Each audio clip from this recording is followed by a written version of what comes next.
Mysterious medicos. இந்த வீடியோல நம்ம பார்க்கக்கூடியது சித்த எக்ஸாமுக்கான 2026க்கு செப்பரேட்டான 30 டேஸ் சேலஞ்சை நம்ம இந்த வீடியோவில் ஃபுல்லாக பார்க்க போகிறோம். இன்னும் 30 நாள் தான் இருக்குது. இதுக்கப்புறம் படித்து என்ன பயன்? ஏற்கனவே எல்லாருமே ரிவிஷன் முடிச்சிருப்பாங்க. ஆனால் நம்ம இன்னும் ஸ்டார்ட் கூட பண்ணல. எந்த சப்ஜெக்ட்லேருந்து நம்ம ஸ்டார்ட் பண்ணுறது, எந்த சப்ஜெக்ட் முக்கியம், எந்த சப்ஜெக்ட் நம்ம ஸ்கிப் பண்ணணும் அப்படின்னு நிறைய விதமான டவுட்ஸ் உங்க எல்லாருக்குமே இருக்கும். இதில் எந்த ஒரு டவுட் இருந்தாலும் இந்த வீடியோ உங்களுக்கு தான். இந்த வீடியோவில் ஜஸ்ட் நம்ம ஒரு மோட்டிவேஷன் வீடியோ மாதிரியோ உங்களால் முடியும், உங்களால் சாதிக்க முடியும் அப்படிங்கிறத பற்றி நம்ம பேச போகிறது இல்லை. இந்த வீடியோ நம்ம பேச போகிறது 30 நாள் நம்ம எப்படி ப்ராப்பராக யூஸ் பண்ணுறது, என்ன சப்ஜெக்ட் ஃபர்ஸ்ட் எடுத்து படிக்கணும், எவ்வளோ நேரம் படிக்கணும், ரிவிஷன் எப்படி பண்ணணும், நெகட்டிவ் மார்க்ஸ் வராமல் எப்படி அவாய்ட் பண்ணுறது, ஓவரால் எக்ஸாம் ஹாலில் எப்படி நம்ம பேப்பரை ப்ரெசென்ட் பண்ணுறது அப்படிங்கிற எல்லா விஷயத்தையும் இந்த MD மாஸ்டர் கிளாஸில் நம்ம ஃபுல்லாக பார்க்க போகிறோம். முதல்ல ஒரு விஷயத்தை நல்லாவே புரிஞ்சுக்கோங்க. 30 நாள் அப்படின்னு சொல்றது ரொம்பவே கம்மி டைம் தான். ஆனால் சீட் வாங்க நிறைய பேருக்கு இந்த டைம் போதாது அப்படின்னு சொல்லுவீங்க. இதுதான் ரொம்ப பெரிய தப்பு. இந்த 30 நாள் தான் இருக்கு. இதில் நம்ம 18 சப்ஜெக்ட்டையும் ஒன்று டாப் டு பாட்டமாக படிக்கணும் அப்படின்னு ட்ரை பண்ணீங்கன்னா அதோட ரிசல்ட் பாதி சப்ஜெக்ட் படிச்சிருப்பீங்க, மிச்ச பாதி சப்ஜெக்ட் நீங்கள் ஸ்டார்ட் கூட பண்ணியிருக்க மாட்டீங்க. ஸோ நம்மளோட கோல் என்னவா இருக்கணும்? எல்லாத்தையும் படிக்கணும் அப்படிங்கிறது கிடையாது. அதிகமான மார்க்ஸ் கொடுக்குற டாப்பிக்கை எப்படியாவது நம்ம கவர் பண்ணி முடிக்கணும். இதுதான் ஸ்மார்ட்டான ப்ரிப்பரேஷன். நம்ம பண்ணுற இன்னொரு மிஸ்டேக், வாட்ஸ்அப் குரூப்ல வருது, டெலிகிராம் PDF வருது, அப்புறம் சீனியர் சொல்ற நோட்ஸ், அதுக்கப்புறம் யூடியூப் நோட்ஸ்னு சொல்லிட்டு எக்கச்சக்கமான புது மெட்டீரியலை பார்த்து இந்த நேரத்தில் நம்ம தேடுவோமே. ஆல்ரெடி தேடி வச்சிருந்தா ஓகே, பட் எல்லா இன்ஃபர்மேஷனும் வந்ததுக்கப்புறம் எக்ஸாம் நெருங்கிடுச்சுன்னு தெரிஞ்சதுக்கப்புறம் நீங்க இது மாதிரி புது நோட்ஸ் எல்லாத்தையும் ரிவிஷன் பண்றது சுத்தமான டைம் வேஸ்ட். நீங்க ஓவராலா நீங்க ஆல்ரெடி எடுத்து வச்சிருக்க நோட்ஸா இருக்கட்டும், இல்ல உங்களோட புக்ஸா இருக்கட்டும், இல்ல MCQs ஏதாவது நீங்க வச்சிருந்தீங்கன்னா அதை மட்டுமே நீங்க ரிவைஸ் பண்ணுங்க. அது மட்டும் தான் நமக்கு ஹெல்ப் பண்ணும். நீங்க ஒவ்வொரு முறையும் உங்க மெட்டீரியலை சேஞ்ச் பண்ணும்போது உங்க பிரெயினும் மறுபடியும் ஜீரோல இருந்து ஸ்டார்டிங் ஒர்க் வருது. இதனால தான் நீங்க ஒவ்வொரு முறையும் படிக்கும்போது உங்களுக்கு புதுசா இருக்கு. அதனால ப்ரீவியஸா நீங்க யூஸ் பண்ண அதே நோட்ஸையே இப்போ ப்ரிப்பரேஷனுக்கும் யூஸ் பண்ணுங்க. இந்த 30 நாளில் நீங்கள் பண்ணக்கூடிய ரூல் நம்பர் 1, புது புக்ஸாக வாங்கக்கூடாது. ரூல் நம்பர் 2, பர்ஃபெக்டாக படிக்கணும்னு நினைக்காதீங்க. எக்ஸாமை ப்ராப்பராக பாஸ் பண்ணி மார்க் எடுக்கணுங்கிறத மட்டும் நினைங்க. ரூல் நம்பர் 3, டெய்லிக்குமே நீங்கள் ஸ்டடி ஹார் அப்படின்னு சொல்லிட்டு ஒரு நாளைக்கு 12 மணி நேரம், இன்னொரு நாளைக்கு 2 மணி நேரம் அப்படிங்கிற மாதிரி மாற்றி படிக்காம கன்சிஸ்டன்சியாக 8 மணி நேரமோ 6 மணி நேரமோ பர்ஃபெக்டாக படிங்க. அதுதான் உங்கள் மார்க் உங்களுக்கு ஸ்கோர் பண்ணி கொடுக்கும். இப்போ ஒரு முக்கியமான கேள்வி, நம்ம எக்ஸாம் ஹாலில் இருக்கும்போது எப்படி அதை பற்றி யோசிக்கணும், அந்த எக்ஸாமை பற்றி நம்ம எப்படி தான் யோசிக்கணும் அப்படின்னு கேட்டிங்கன்னா, இந்த எக்ஸாம் ஜஸ்ட் நம்மளுக்கு ஸ்கூலில் வைக்கக்கூடிய எக்ஸாமோ இல்லை யூனிவர்சிட்டி எக்ஸாமோ கிடையாது. இதில் எப்படி தான் கேள்வி கேட்பாங்க? நம்மளுக்கு ஜஸ்ட் டெஃபினிஷனோ இல்லை பேராகிராஃபோ அதெல்லாம் எதுவுமே கேட்க மாட்டாங்க. இதில் நம்ம கேட்கக்கூடியது கான்செப்ட் பேஸ் பண்ணியும் கிளினிக்கல் பேஸ் பண்ணியும் எப்படி ஒரு விஷயத்தை அப்ளை பண்ணலாம் அப்படின்னு சொல்லிட்டு மெமரியை பேஸ் பண்ணியும் மட்டும்தான் அந்த கொஸ்டினோட நேச்சர் இருக்கும். இதை நம்ம ப்ராப்பராக புரிஞ்சுக்கணும். இதனால ஜஸ்ட் நம்ம படித்தா மட்டும் பத்தாது, ரீகால் பண்ணுறது ரொம்ப ரொம்ப முக்கியமான ஒரு விஷயம். ரீகாலிங்னா என்ன அப்படின்னு கேட்டிங்கன்னா, ஃபர்ஸ்ட் நீங்கள் புக்கு ஃபுல்லாக படிச்சிருப்பீங்க. சில விஷயங்களை நீங்கள் படிச்சுட்டு புக்கை க்ளோஸ் பண்ணி முடிச்சதுக்கு அப்புறமா நீங்கள் ஒரு பேப்பர் எடுத்துக்கோங்க. அந்த டாப்பிக்கை பற்றி உங்களுக்கு தெரிஞ்சிருக்கிற விஷயத்தை எல்லாத்தையுமே நீங்கள் லிஸ்ட்டாக எழுதுங்க. இதுதான் ரீகாலிங். இதே விஷயம் தான் எக்ஸாம் ஹாலையும் உங்களுக்கு ஆன்சரை ரீகால் பண்ணி பார்க்கும்போது உங்களுக்கு ஹெல்ப் ஆகும். இந்த எக்ஸாமுக்கு உங்களுக்கு இருக்க வேண்டிய 3 விதமான ஸ்கில்ஸ். முதல் விஷயம் கான்செப்ட், ரெண்டாவது விஷயம் உங்களோட மெமரி, மூணாவது விஷயம் ஸ்பீட். இந்த 3த்துல ஒன்று இல்லைனா கூட உங்களுக்கு கரெக்டான MD மார்க் கிடைக்காது, ரேங்க்கும் வராது. இப்போ நம்ம எல்லாருக்கும் இருக்கிற பெரிய டவுட் என்ன, இந்த 30 நாளில் எல்லா சப்ஜெக்ட்டும் முடிக்க முடியுமா? ஆன்சர் முடியாது. ஏன் அப்படின்னா நம்ம எக்ஸாம் கிளியர் பண்ண எல்லா பாயிண்ட்ஸும் நம்ம கவர் பண்ணணுங்கிற அவசியம் கிடையாது. ப்ராப்பராக தேவையான அந்த போர்ஷனை மட்டும் நம்ம கவர் பண்ணாலே போதும். ஜஸ்ட் இமேஜின் பண்ணி பாருங்க, நம்ம ஒரு டாக்டர். ஸோ நம்ம எல்லா டிசீஸ்க்கும் ஒரே மாதிரி இம்பார்ட்டன்ஸ் கொடுப்போமா? கிடையவே கிடையாது. முதல்ல எமர்ஜென்சி கேஸ்க்கு ஃபர்ஸ்ட் ப்ரையாரிட்டி கொடுப்போம். அதுக்கு அடுத்த கேஸ்க்குலாம் அடுத்தது. நெக்ஸ்ட் ப்ரிவென்ஷன் ஏதாவது வருதுன்னா அதை வந்து எப்படி செக்யூர் பண்ணணும் அப்படின்னு நிறைய விதமான டர்ம்ஸ் அண்ட் கிரைட்டீரியாஸ் வச்சிருப்போம். அதே மாதிரி தான் நம்ம ப்ரிப்பரேஷனும் இதே மாதிரி தான் வரும். ஹையர் டாபிக்ஸ் இருக்கு, ஹையர் ப்ரையாரிட்டி டாபிக்ஸ்லாம் முதல்ல படிக்கணும். லோவர் ப்ரையாரிட்டி டாபிக், அதுக்கப்புறம் மீடியம் ப்ரையாரிட்டி டாபிக்லாம் அதுக்கு அடுத்ததாக படிக்கணும். இன்னைக்கு நம்ம என்ன செய்ய போறோம்? இன்னைக்கு ஜஸ்ட் நீங்க புக் ஓபன் பண்ணுங்க, ரேண்டமா படிக்காதீங்க. ஃபர்ஸ்ட் நீங்க சப்ஜெக்ட்டோட லிஸ்ட் எடுத்து எழுதுங்க. அது பக்கத்துல ஸ்ட்ராங், அப்புறம் ஆவரேஜ், மீடியம் இல்ல வீக் அப்படின்னு சொல்லிட்டு மென்ஷன் பண்ணிருங்க. இந்த மார்க் உங்களுக்கு செய்யறதுக்கு ஜஸ்ட் ஒரு 15 நிமிஷம் தான் ஆகும். இதை நீங்க செஞ்சு முடிச்சிட்டீங்கனாலே முக்காவாசி 30 டேஸ்க்கான ப்ரிப்பரேஷன் ஒர்க் உங்களுக்கு ஃபுல்லாவே மேக்ஸிமம் கம்ப்ளீட் ஆயிடும். இதை மட்டுமே நீங்க ஃபாலோ பண்ணி படிச்சீங்கனாலே எக்ஸாம்ஸ்க்கு ரொம்பவே ஹெல்ப்ஃபுல்லா இருக்கும். அடுத்ததா நம்ம இன்னைக்கு பண்ணக்கூடிய ரெண்டாவது வேலை, நம்ம ஸ்டடி டேபிளோ நீங்கள் படிக்கக்கூடிய இடத்தையோ நீங்கள் ப்ராப்பராக க்ளீன் பண்ணி வைங்க. உடனே அதில் தேவையில்லாத புக்ஸ் எடுத்து வச்சிருங்க. உங்கள் ஃபோனை சைலண்டாக எடுத்து வச்சிருங்க. நீட்டாக உங்களுக்கு என்னென்ன நோட்ஸ் தேவைப்படுது, இல்லை என்ன பென் தேவைப்படுது அப்படின்னு சொல்லிட்டு எல்லா விஷயத்தையும் எடுத்து அந்த இடத்தை ஆர்கனைஸ் பண்ணி வச்சிங்கனாலே ஆட்டோமேட்டிக்காக உங்களுக்கு படிக்கக்கூடிய அந்த மோட் வந்து ரெடி ஆயிரும். பார்ட் 2, பார்ட் 1 பார்த்தாச்சு. இப்போ இந்த பார்ட் 2ல எந்த சப்ஜெக்ட்டை ஃபர்ஸ்ட் படிக்கணும், அப்புறம் 30 நாளுக்கான ஷெட்யூல் அப்படிங்கிற எல்லா ஸ்ட்ராட்டஜியும் நம்ம இதில் பார்க்கலாம். ஃபர்ஸ்ட் முதல் விஷயத்தில் நம்ம முதல் பார்ட்டில் என்ன தெரிஞ்சுக்கிட்டோம்? 30 நாளுங்கிறது கம்மியான டைம் தான், பட் கரெக்டான ஸ்ட்ராட்டஜியை யூஸ் பண்ணால் அந்த டைமே நம்மளுக்கு போதுமானது அப்படிங்கிறத நம்ம தெரிஞ்சுக்கிட்டோம். இப்போ நம்ம எந்த சப்ஜெக்ட்டை ஃபர்ஸ்ட் படிக்கணும்? நிறைய பேர் என்ன பண்ணுவாங்க, அவங்களுக்கு பிடிச்ச டாபிக் எடுப்பாங்க, இல்லாட்டி அவங்களுக்கு ஈஸியான டாபிக் எடுப்பாங்க. ஆனால் அது ரொம்ப பெரிய தப்பு. நம்மளுக்கு எக்ஸாமில் அதிகமாக மார்க் கிடைக்கக்கூடிய அந்த சப்ஜெக்ட் தான் நம்ம ஃபர்ஸ்ட் எடுக்க வேண்டியது. அது எப்படி ரேங்க் பண்ணலாம் அப்படிங்கிறத இப்போ பார்ப்போம். நீங்கள் முதல்ல புரிஞ்சிக்கக்கூடிய ஒரு விஷயம் இருக்குது, 18 சப்ஜெக்ட்டும் ஈக்குவலான இம்பார்ட்டன்ஸ் கொடுக்கணும் அப்படின்னு அவசியம் கிடையாது. ஒவ்வொரு சப்ஜெக்ட்டுக்கும் ஒவ்வொரு வெயிட்டேஜ் இருக்கும். சில சப்ஜெக்ட்டில் அதிகமாக கொஸ்டின்ஸ் கேட்பாங்க, சில சப்ஜெக்ட்டில் கம்மியாகவே கொஸ்டின்ஸ் உங்களுக்கு கேட்பாங்க. இதனால தான் ஸ்டடி டைமும் ஈக்குவலாக இருக்கக்கூடாது அப்படிங்கிறத நம்ம மென்ஷன் பண்ணிட்டு இருக்கோம்.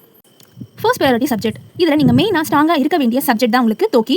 இந்த தோக்கியில் நீங்கள் என்ன படிக்கணும்? முக்கியமாக நீங்கள் 96 தத்துவங்கள், 5 பூதங்கள், முக்குற்றங்கள், உடல் தாதுக்கள் நீங்கள் படிக்க வேண்டியது இருக்கும். அடுத்தது மலங்கள் நீங்கள் படிக்கணும். அப்புறமா சுவை, குணம், வீரியம், பிரிவு, நாடி, காலம், அதுக்கப்புறம் வந்து அண்டம், அதுக்கப்புறம் உயிர் தாதுக்கள். இது எல்லாத்தையுமே நீங்கள் டெய்லிக்குமே ரிவிஷன் பண்ணக்கூடிய ஒரு முக்கியமான டாபிக். ரெண்டாவது நீங்கள் பார்க்கக்கூடியது நோய் நாடல். நோய் நாடலில் எண் வகை தேர்வு, நாடி, அதுக்கப்புறம் வந்து நீர்க்குறி நெய்க்குறி, அப்புறம் எப்படி டிசீஸை டயக்னோஸ் பண்ணுறது, அதுக்கப்புறம் அது டிஃபரன்ஷியல் டயக்னோசிஸ் சொல்லிட்டு பெத்தாலஜியில். இது ரெண்டும் வந்து உங்களுக்கு பெத்தாலஜியில், மிச்சதெல்லாம் உங்களுக்கு வந்து சித்தா பெத்தாலஜியில் வரும். இது எல்லாத்தையுமே நீங்கள் மெயினாக ஃபோக்கஸ் கொடுத்து படிக்கிற மாதிரி இருக்கும். அடுத்ததா குணப்பாடம். இதை நம்ம இன்க்ளூட் பண்ணணும் அப்படின்னு நினைப்போம். பட் இதில் முக்கியமாக நம்ம படிக்கக்கூடியது மூலிகை, தாது, அதுக்கப்புறம் சீவம், மெடிசனல் பாட்னி அப்படின்னு பார்த்தோன்னா அதில் இருக்கக்கூடிய அந்த ஃபேமிலி நேம், அதுக்கப்புறம் அதில் இருக்கக்கூடிய சுவை, வீரியம், பிரிவு, செய்கை, அளவு, அதில் இருக்கக்கூடிய முக்கியமான யூசஸ். இந்த ஃபார்மேட் நல்ல ஒரு முறை ஸ்க்ரீன்ஷாட் எடுத்து வச்சுக்கோங்க. இதே ஃபார்மேட், இந்த ஃபார்மேட் இருக்குல்ல, அந்த நேமில் ஆரம்பிச்சு முக்கியமான குறிகள், இந்த ஃபார்மேட்டை நீங்கள் அப்படியே இதே ஃபார்மேட்டில் தான் நீங்கள் மெடிசனல் பாட்னியும் படிக்கணும். நெக்ஸ்ட் நீங்கள் குணப்பாடம் இருக்கக்கூடிய மூலிகை, தாது எல்லாத்தையுமே நீங்கள் இதே ஃபார்மேட்டில் தான் நீங்கள் படிக்கணும். நாலாவது மருத்துவம். இதில் அதிகப்படியான ரிப்பீட்டட் கொஸ்டின்ஸ் வந்துட்டு இருக்கும். இதில் ஃபர்ஸ்ட் வந்து டயபெட்டிஸ், ஹைப்பர் டென்ஷன், அப்புறம் ஓஏ கேசஸ், கீழ்வாய் இருக்குல்ல, அதை நீங்கள் கண்டிப்பாக படிச்சுக்கோங்க. SPM அப்படின்னு பார்த்தீங்கன்னா அதில் தோல் நோய்கள், அதுக்கப்புறம் கல்லீரல் நோய், சிறுநீரக நோய், இதெல்லாம் வந்து உங்களுக்கு GMல வந்துடும். அதுக்கடுத்ததா ஆஸ்துமா, அதுக்கப்புறம் வந்து ரத்த சோகை, இது மாதிரி உங்களுக்கு ரெஸ்பிரேட்டரி ரிலேட்டட் இறைப்பு அப்படின்னு வரும் இல்லையா, அதெல்லாம் வந்து நீங்கள் ஃபுல்லாக பார்த்து வச்சுக்கோங்க. இதில் நீங்கள் எப்படி படிக்கணும் அப்படின்னா டிசீஸ், அதுக்கப்புறம் என்ன டயக்னோசிஸ் பண்ணுறோம், அதுக்கப்புறம் எப்படி மெடிசன் கொடுக்குறோம் அப்படிங்கிறத நீங்கள் தெரிஞ்சுக்கணும். டிசீஸ் அப்படின்னு பார்க்கும்போது என்னென்ன டிசீஸ், அதோட வேறு பேர்கள் பார்த்து வச்சுக்கணும். அதில் தீரும் தீரா பார்த்து வச்சுக்கணும். டயக்னோசிஸ்னு பார்த்தா அதில் என்ன மாதிரி சைன்ஸ் அண்ட் சிம்டம்ஸ் இருக்குது அப்படின்னு நீங்கள் பார்க்கணும். ஃபைனலாக அதில் என்ன மாதிரி மெடிசன்ஸ் நம்ம கொடுக்குறோங்கிறத நீங்கள் பார்த்து வச்சுக்கணும். செகண்ட் ப்ரையாரிட்டி இதில் நம்ம பார்க்கக்கூடியது அனாட்டமியில் நீங்கள் கிரேனியல் நர்வ்ஸ் பார்க்கணும், அதுக்கும் பிரேக்கியல் ஃப்ளெக்ஸஸ், அதில் இருக்கக்கூடிய பிளட் சப்ளை பார்க்கணும். இது 3 ரொம்ப முக்கியம். கடைசியாக இருக்கக்கூடிய இந்த 2 விஷயமும் நீங்கள் கடைசியாக பார்த்துக்கிட்டாலே போதும். அடுத்தது ஃபிசியாலஜி. இதில் வாஸ்குலர் சிஸ்டம் பார்க்கணும், நர்வஸ் சிஸ்டம் பார்க்கணும், எண்டோக்ரைன் சிஸ்டம் பார்க்கணும், ரீனல், அதுக்கப்புறம் ரெஸ்பிரேட்டரி, ரீப்ரொடக்டிவ், இந்த சிஸ்டம்ஸ் எல்லாம் நீங்கள் மெயினாக பார்க்கணும். அதுக்கப்புறம் ரிமைனிங் இருக்கக்கூடியது படித்து முடிச்சுட்டு டைம் இருந்தால் பார்த்துக்கோங்க. அடுத்ததா பெத்தாலஜி. இதில் வந்து செல் இன்ஜுரி நீங்கள் ரொம்ப கண்டிப்பாக பார்க்க வேண்டியிருக்கும். அதுக்கப்புறம் வந்து இன்ஃப்ளமேஷன், நியோப்ளேசியா, அதுக்கப்புறம் வந்து ஷாக்கு, அப்புறம் வந்து பிளட், இந்த 5 டாபிக்கும் நீங்கள் மஸ்ட் பார்த்து வச்சுக்கோங்க.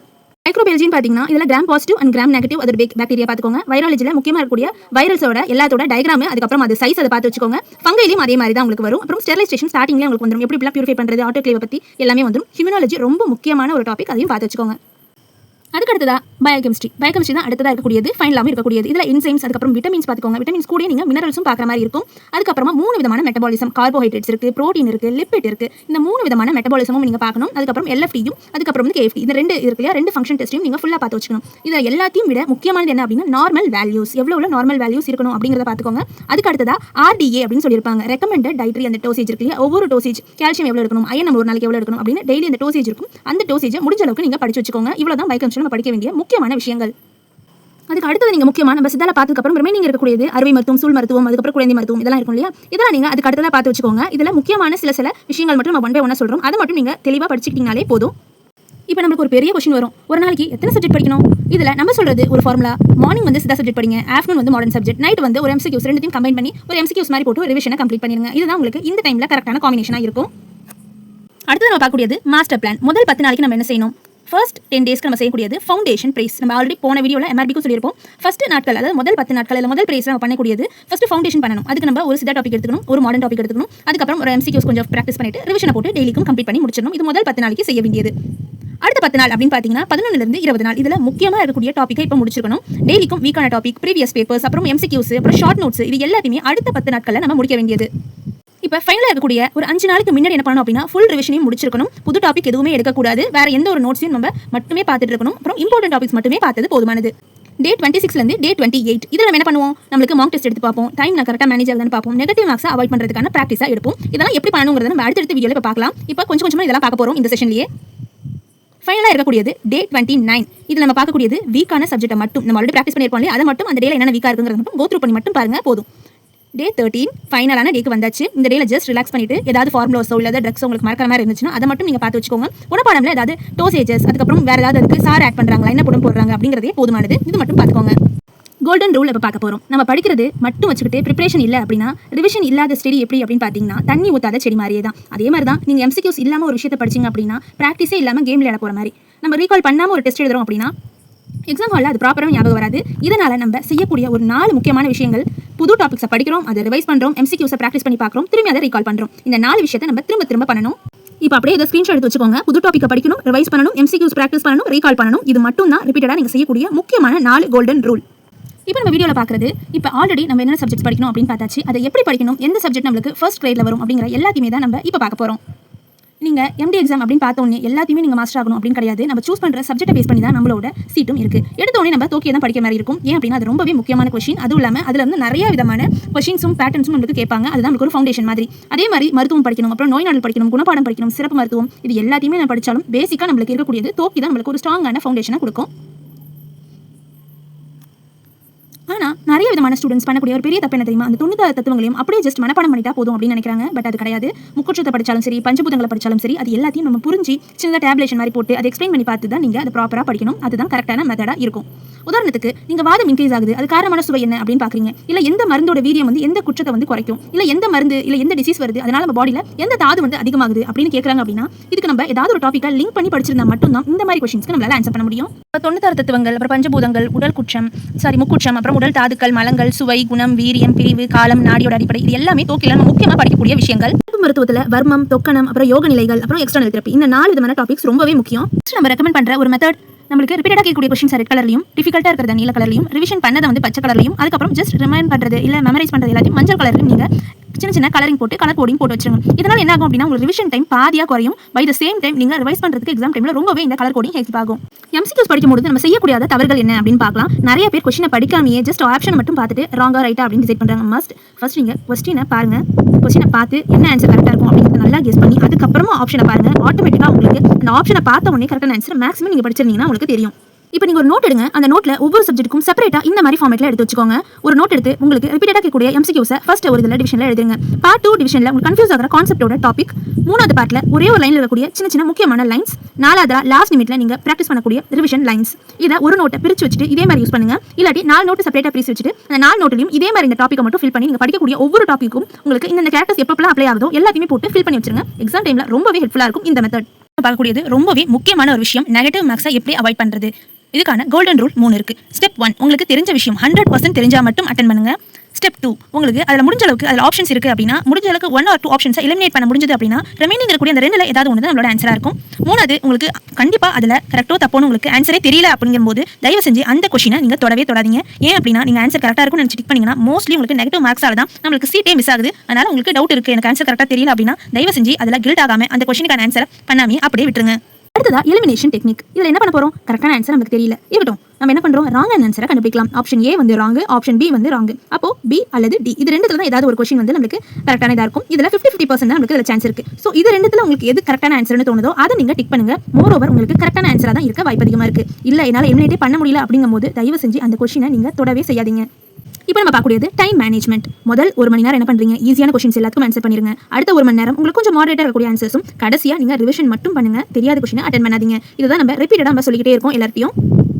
முதல் 10 நாளைக்கு நீங்கள் என்ன பண்ணுறீங்க, இம்பார்ட்டன்ட் டாபிக்ஸ் பார்க்குறீங்க, Siddha subject, modern subject, MCQs, இது எல்லாத்தையுமே பார்த்து முடிக்கிறீங்க. அடுத்த 5 நாளைக்கு உங்களுக்கு வீக்கான சப்ஜெக்ட்ஸை பார்க்குறீங்க, ப்ரீவியஸ் பேப்பர்ஸ், ரிவிஷன்ஸ், இது எல்லாத்தையுமே பண்ணுறீங்க.